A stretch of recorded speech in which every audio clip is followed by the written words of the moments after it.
So we were talking about. So do you think time and consciousness are are linked in the way that they correlate? So a lot of different cultures, like Hinduism, for instance, believe that there's different yugas, there's different cycles of time, but they also coincide with cycles of consciousness. So we're in Dwapara Yuga according to Paramas Yogananda, but according to other Hindus, we're in Kali Yuga. So there's different cycles where consciousness is naturally, like, as a whole, consciousness is kind of elevating or elevated or de-escalating or completely ruined. Do you think there are cycles and that time and consciousness are really connected, and that you're going to get a general, like, par for the course as far as consciousness goes based on whatever cycle that you're in? Well, I certainly think the environment makes it harder or easier for your consciousness. But either way, I think you have to earn your soul. You don't get it. So even in Hinduism, like, I think it's interesting to say, like, we're many scholars think we're in the Kali Yuga, which doesn't mean what people think. Although we have the death now with COVID, but it means ignorance. And we do live in a very ignorant society. I mean, not ignorant in the classic sense of, like, people are stupid, but really they're so distracted they can't figure out what's true. Things that should be relatively inexpensive are hugely expensive, and things that should be expensive are given away. That's literally the Hindu definition of ignorance. And it's given away because people won't pay for them. It's not that their services aren't, that the priests aren't worth it. It's just people won't value them because ignorance, right? That's the whole ignorance thing.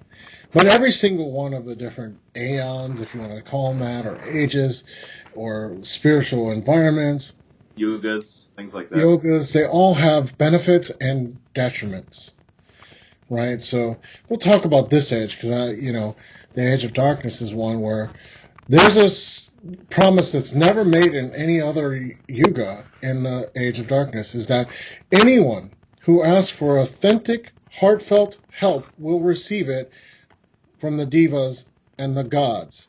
No other age is that promised. Oh, in wow. fact, never promised in the Hindu spiritual text, except for the age of darkness.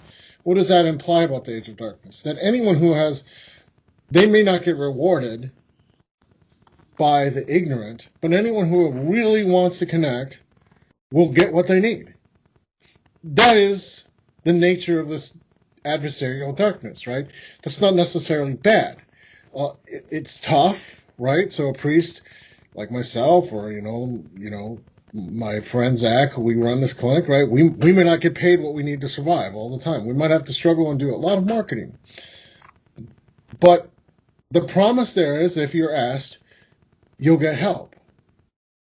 That's, like I said, so it's you have to then ask. Other ages, it's like that's not promised, but then there are easier ages.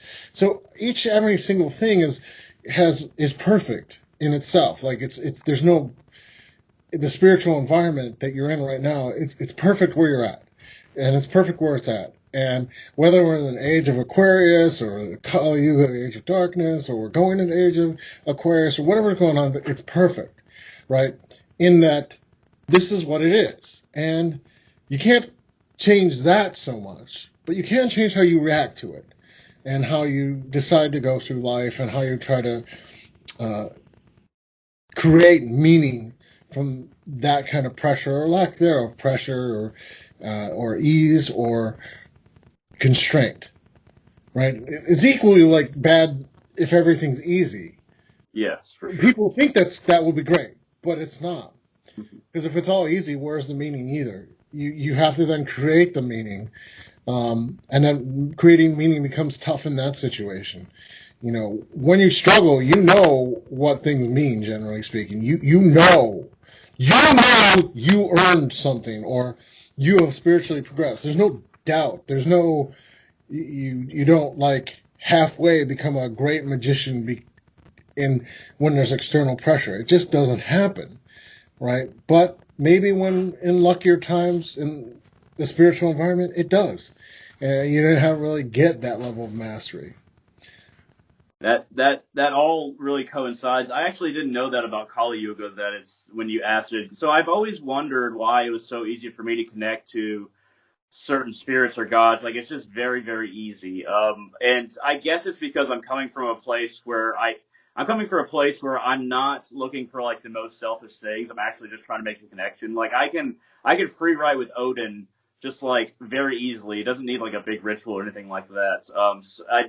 And it does make sense because a lot of people that are, a lot of occultists, magicians, or spiritualists that are like, they don't really, like, for instance, like me, I have somewhat of a following, but it would be easier for me to make money if everybody kind of was looking a little bit deeper. But it does make sense for a lot of us why it's kind of hard to get by financially and why a lot of us have to do other jobs.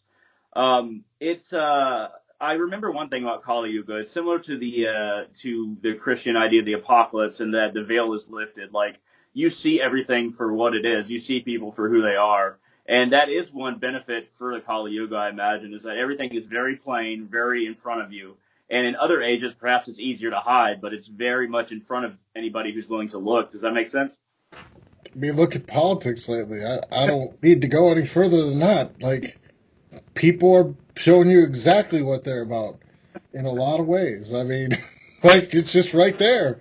I mean, it's right there and everything. Like, And then people believe it. People follow them regardless. It's just like just take a second to look. You can even watch clips of some of these people, and like they say it right there, but then people just want to believe whatever they want to believe, so they spin it in whatever the way that they can.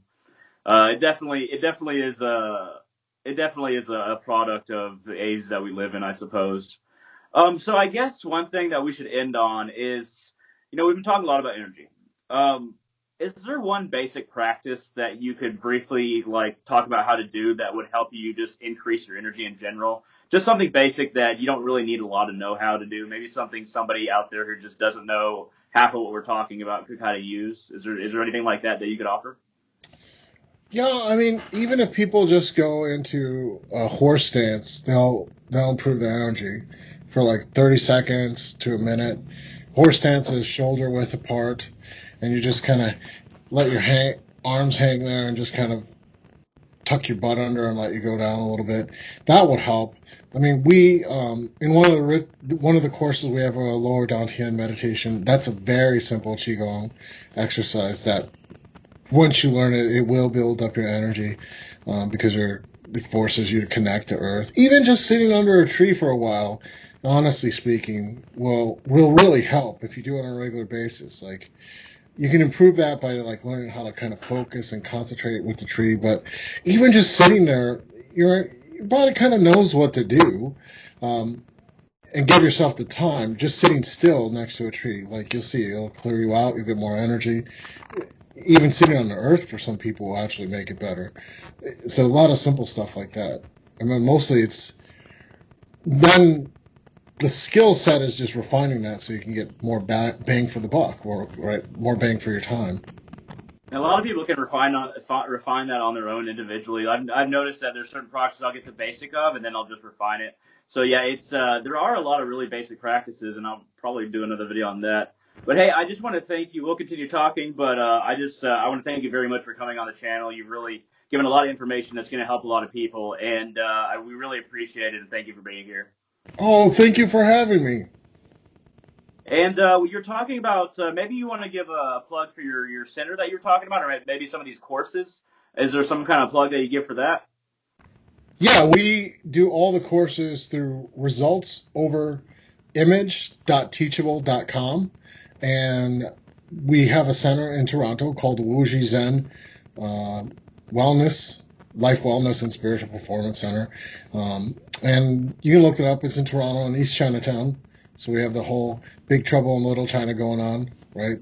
Because, acupuncture, Chinese sorcery, a whole bunch of stuff like that. So, I mean, we can't have events right now, but we're going to have events. Probably bigger as COVID's done. Excellent. Thank you very much for doing that plug. Anybody who is watching, feel free to like, comment, and subscribe. If you have any questions, comments, concerns, feel free to put them down in the comment section on YouTube, and I will get to them, and perhaps Andrieh will respond to some too. but I will definitely get to them, and we'll see if any questions that you have about this or any type of expansion you want me to do in another video, let me know, and I'll see if I can get on that.